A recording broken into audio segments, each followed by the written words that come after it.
Assalamualaikum warahmatullahi wabarakatuh. Izin memperkenalkan diri, nama Bagus Yohan Irlando, NPM 22411024, kelas manajemen 22A. Di sini saya akan mempresentasikan materi tentang uji hipotesis.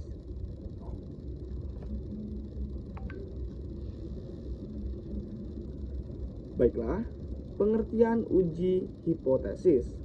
Yang pertama, uji hipotesis adalah metode pengambilan keputusan yang didasarkan dari analisis data.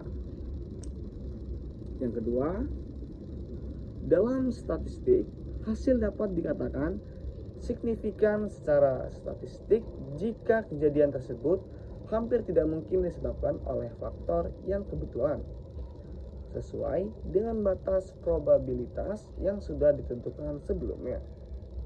Yang ketiga, uji hipotesis kadang disebut juga konfirmasi analisa data.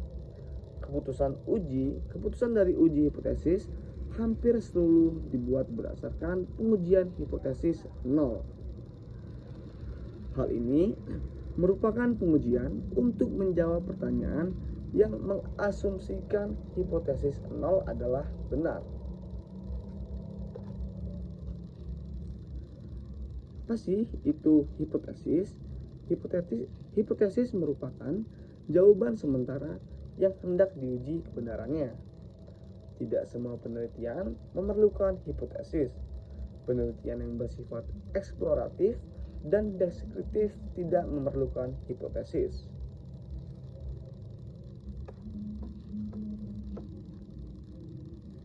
Ini dia manfaat hipotesis. Yang pertama, menjelaskan masalah penelitian. Yang kedua, menjelaskan variabel-variabel yang akan diuji. Yang ketiga, pedoman untuk memilih metode analisa data. Dan yang keempat, dasar untuk membuat kesimpulan penelitian.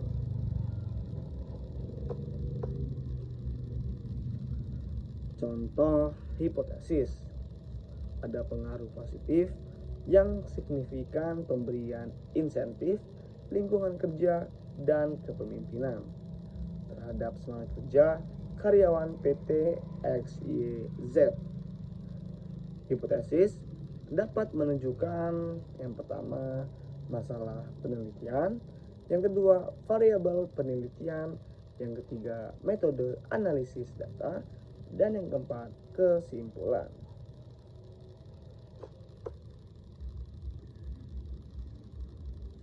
Ini dia fungsi hipotesis. Hipotesis merupakan kebenaran sementara yang perlu diuji kebenarannya. Oleh karena itu, hipotesis berfungsi sebagai kemungkinan untuk menguji kebenaran suatu teori. Jika hipotesis sudah diuji dan dibuktikan kebenarannya, maka hipotesis tersebut menjadi suatu teori. Jadi, hipotesis diturunkan dari suatu teori yang sudah ada, kemudian diuji kebenarannya, dan akhirnya memunculkan teori baru.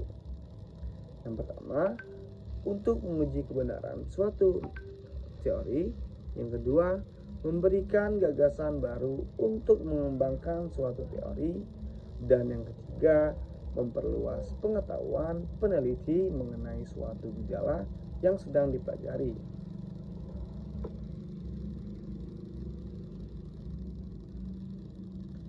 Ini dia macam-macam hipotesis.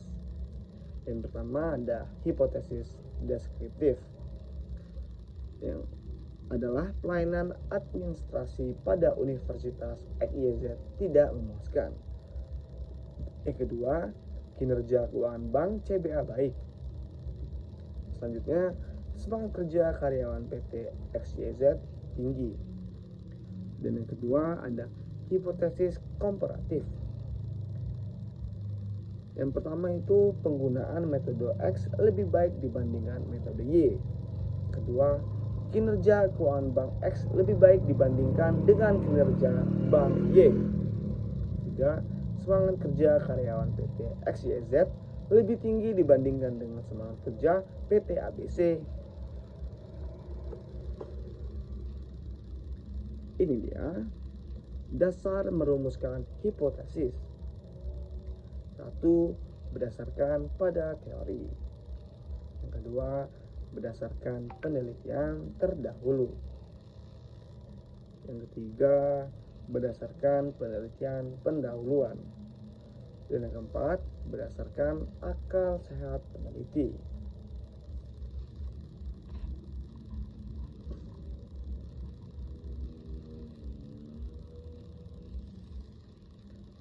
Ini dia ciri-ciri hipotesis yang baik.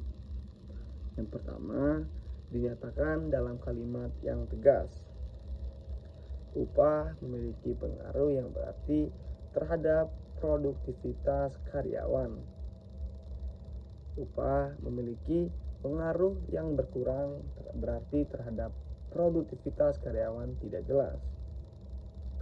Dan yang kedua, dapat diuji secara alamiah, yaitu yang pertama, upah memiliki pengaruh yang berarti terhadap produktivitas karyawan atau bisa dibilang dapat diuji.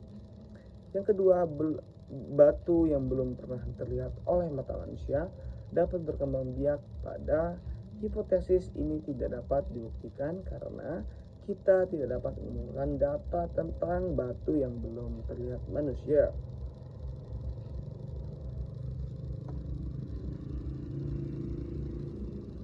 Next, terakhir, rumus hipotesis. Rumus hipotesis terdiri dari HO dan HA. Rumus HO sama dengan hipotesis observasi. Dan AH, hipotesis alternatif.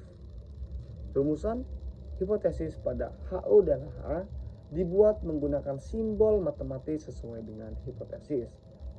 Beberapa kemungkinan rumus hipotesis menggunakan tanda matematis sebagai berikut. HO dibanding HA dibagi sama dengan kurang lebih dan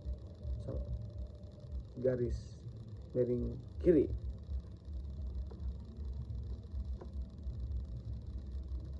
Sekian presentasi yang bisa saya bicarakan. Kurang lebihnya saya mohon maaf, kepada Tuhan saya mohon ampun. Wassalamualaikum warahmatullahi wabarakatuh.